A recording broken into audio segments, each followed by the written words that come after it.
আয় কয় প্রকার, কিভাবে আয় করলে অভাব হবে না। আয় করতে চান কিন্তু জানেন কি আয় আসলে কয়েক প্রকার?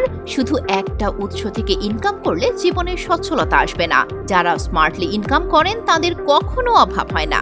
অ্যাক্টিভ ইনকাম, এটি সেই আয় যা আপনার সময়ের বিনিময়ে আসে, যেমন চাকরি, ফ্রিল্যান্সিং, ব্যবসা, যেখানে আপনি সরাসরি কাজ করছেন। প্যাসিভ ইনকাম, ঘুমিয়ে ঘুমিয়ে ইনকাম করতে চান তাহলে প্যাসিভ ইনকাম দরকার, যেমন YouTube monetization, affiliate marketing, online course, বই লেখা ইত্যাদি। ইনভেস্টমেন্ট ইনকাম, স্মার্ট লোকেরা টাকা দিয়ে টাকা বানায়। শেয়ার বাজার, ক্রিপ্টো, রিয়েল এস্টেট বা অন্য বিনিয়োগ থেকে আয়ের মাধ্যমে হলো ইনভেস্টমেন্ট ইনকাম। রেন্টাল ইনকাম, বাসা, গাড়ি বা অন্য কিছু ভাড়া দিয়ে নিয়মিত আয় করা যায়। অনেক ধনী ব্যক্তির রেন্টাল ইনকামই তাদের বড় সম্পদ। রয়্যালটি ইনকাম, একবার কাজ করুন সারা জীবন ইনকাম করুন। গান, বই, সফটওয়্যার, পেটেন্ট, এইসব রয়্যালটি থেকে নিয়মিত টাকা আসে। শুধু একটি ইনকামের উপর নির্ভর করলে হবে না, আয় বাড়াতে চাইলে একাধিক সোর্স তৈরি করুন। স্মার্ট ইনকাম করুন, সাফল্যের পথে এগিয়ে যান।